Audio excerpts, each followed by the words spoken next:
This is Frontline on Air. Major stories on the go.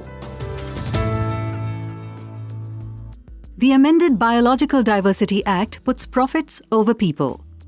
One amendment uses ease of doing business as a rationale for conglomerates to be excused from paying a share of their profits to tribal populations.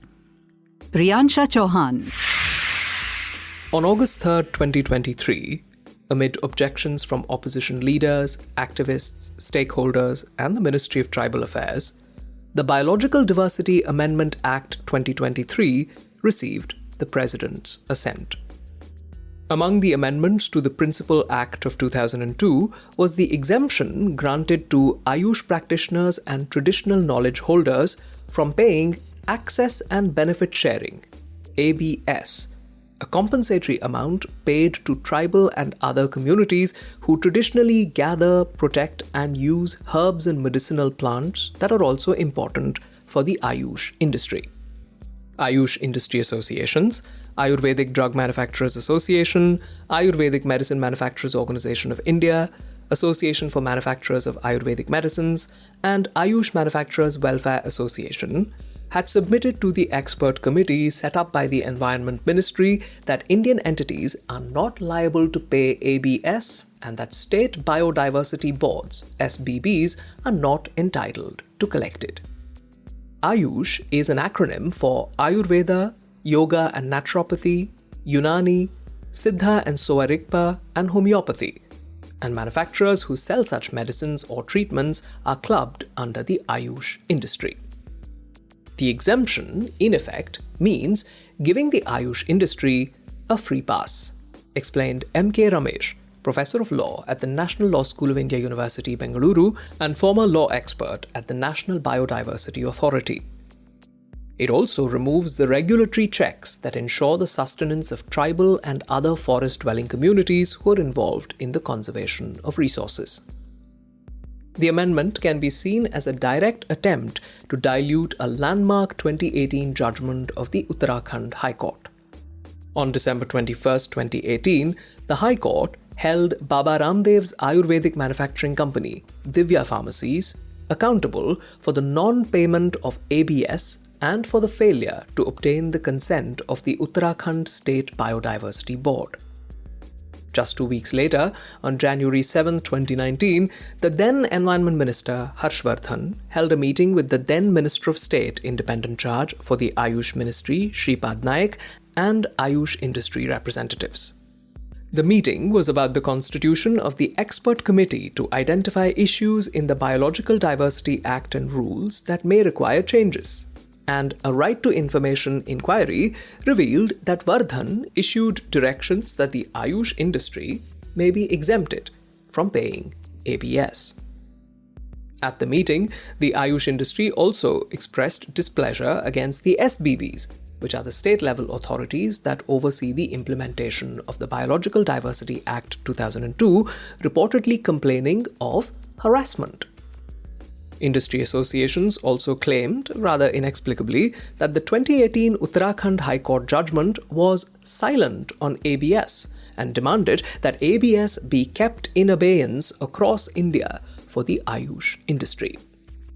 However, as Ramesh pointed out, the 2018 judgment does deal extensively with various aspects of ABS. A review of internal documents accessed by this writer through the Right to Information Act 2005 reveals that the Ministry of Tribal Affairs and the government's own experts were against granting such an exemption to the Ayush industry. The names of the industry representatives who attended the meeting were not revealed in the response to the RTI query. Both in the initial response and in the subsequent first appeal with the Information Commissioner, this writer was informed that the minutes of the meeting were never prepared. While the non-payment of ABS will effectively take money away from the tribal communities who ensure the conservation of bioresources, it also means that in the name of ease of doing business, multi-crore conglomerates are excused from paying a small share of their profits towards preserving the resources they exploit and towards the tribal populations whose knowledge they use. Big business interests. Since 2014, the Ayush industry has been growing at a compounded annual growth rate of 17%. In November 2022, Ayush Minister Sarbananda Sonowal claimed that the industry would have a $23 billion market by 2023, and that many initiatives were being taken to achieve that objective. The mandated percentage of earnings that goes as ABS ranges from 0.1 to 0.5% of sales, depending on the company's revenue. Data gathered from the Environment Ministry revealed this amount to be just over 5.7 crore rupees.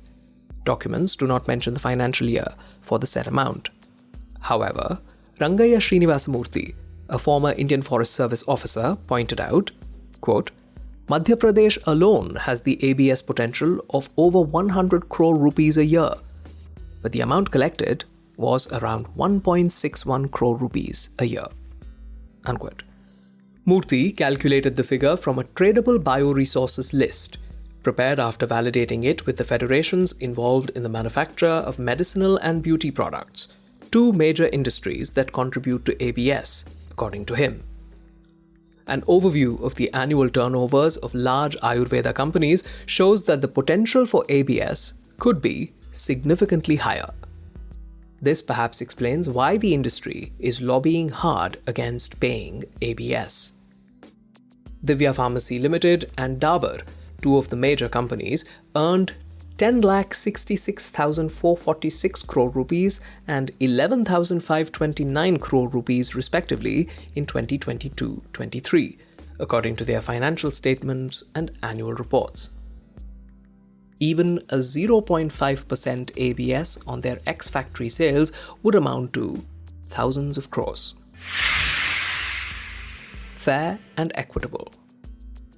One of the main objectives of the Biological Diversity Act 2002 is the conservation of biological resources and fair and equitable benefit sharing.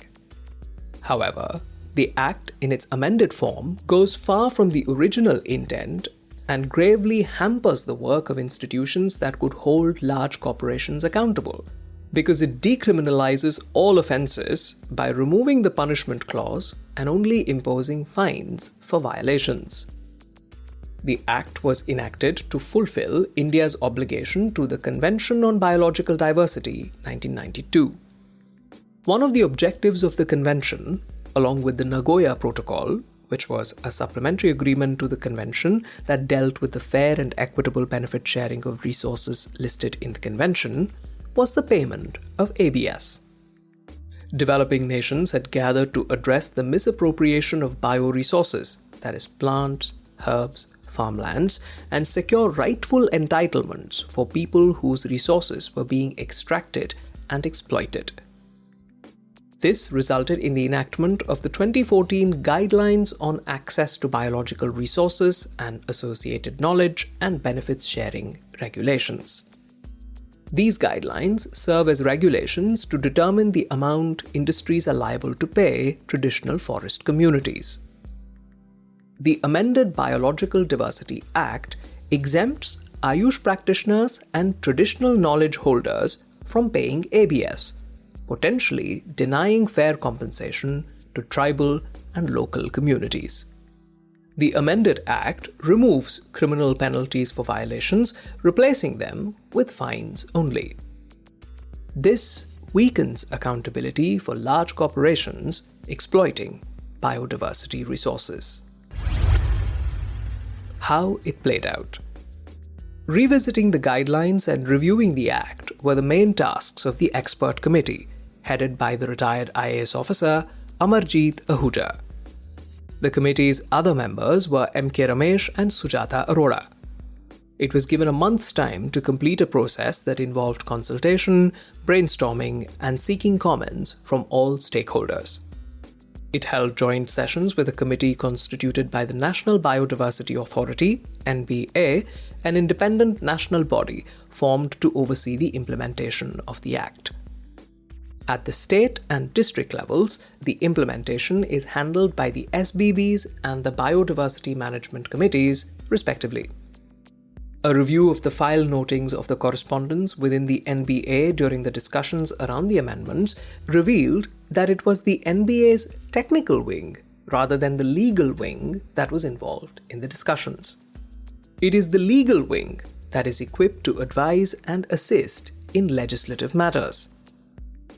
The expert committee sent invitation letters to various stakeholders.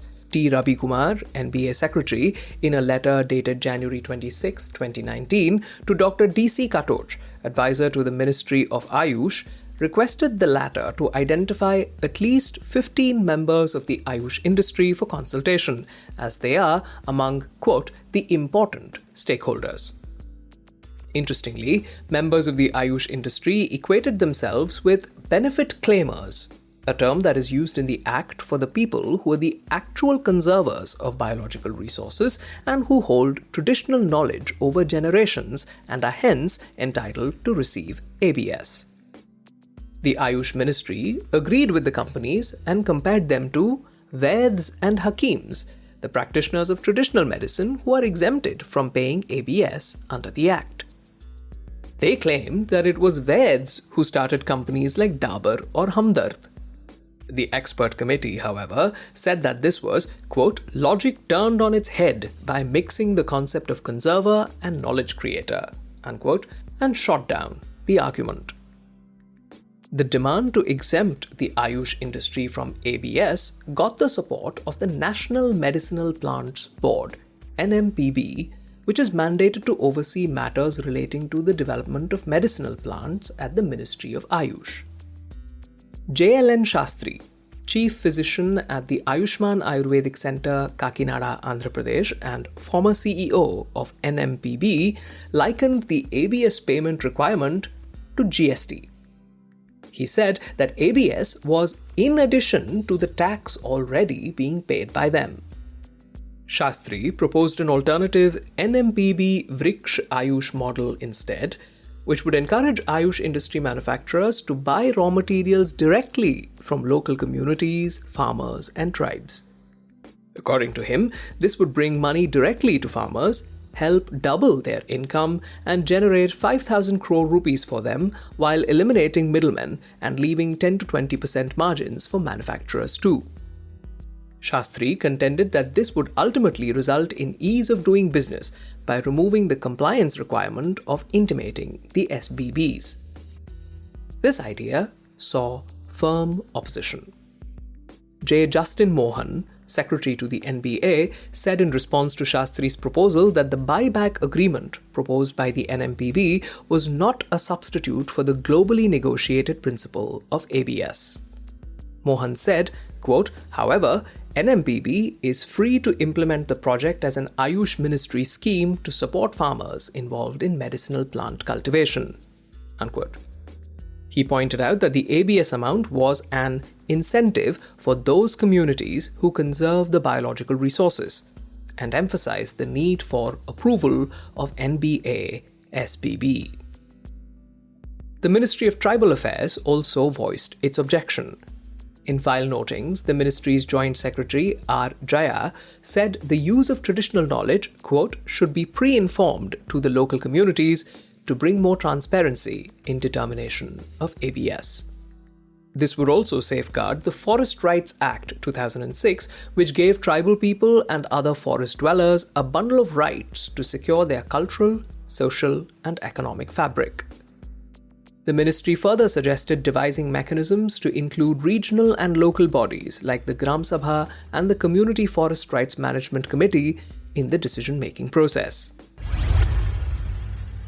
Another blow. Another blow to the Biological Diversity Act was the decriminalizing of offences mentioned earlier and changing the adjudicatory authority to the Joint Secretary of the Ministry. This weakened the stature of SBBs as a statutory body. Murthy said, quote, these bodies were the final authority in deciding the obligation and amount that needs to be paid. The amendment reduces them to paper tigers, diluting their autonomy, and results in robbing the rights of the locals from whom the produce is extracted, unquote. Ramesh said that the change, quote, seeks to monetize the violation of the companies and reduces the status of the conserver communities to the level of people who are commercializing bioresources. This dilutes the law, which was one of the first pieces of legislation worldwide that equipped them as rights holders."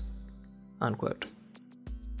The change was made in defiance of the concerns raised by the SBBs during the expert committee consultation, which highlighted issues like manpower shortage, structural weaknesses due to officers on deputation and secretariat staff on contractual basis, and the lack of a legal cell with permanent legal officers to investigate financial and ownership issues. They also demanded that the power of SBBs to grant approval be defined more explicitly to avoid future conflicts with Ayush manufacturers. The aftermath. After brief consultations with stakeholders, the expert committee came up with over 60 recommendations, one of which was to exempt cottage and small-scale Ayush industries from ABS, for they contribute towards the conservation effort by employing local people. The committee, however, did not specify a turnover ceiling to define such small industries. At the stage when comments were sought on the bill, surprisingly, more changes were added by inserting the terms Ayush practitioners and traditional knowledge holders among those who would be granted ABS exemption. During the debates in the Rajya Sabha, Jairam Ramesh, chair of the Standing Committee of Science and Technology, Environment, Forests and Climate Change, said, quote, "This may well open the door to large-scale exemptions and is undesirable, since a registered Ayush practitioner may well be having informal links with a collective, which may or may not have a company structure." Unquote. In effect, the ABS provision that came about as a result of years of resistance and petitions by developing nations to ensure the autonomy of traditional communities over their traditional resources was painted as a hurdle in the compliance procedure, only to increase the revenue margins of huge corporations and leave nothing for the communities and conservers. Priyansha Chouhan is Senior Research Fellow at Land Conflict Watch, an independent network of researchers studying land conflicts, climate change, and natural resource governance in India. This is Frontline on Air. Major stories on the go.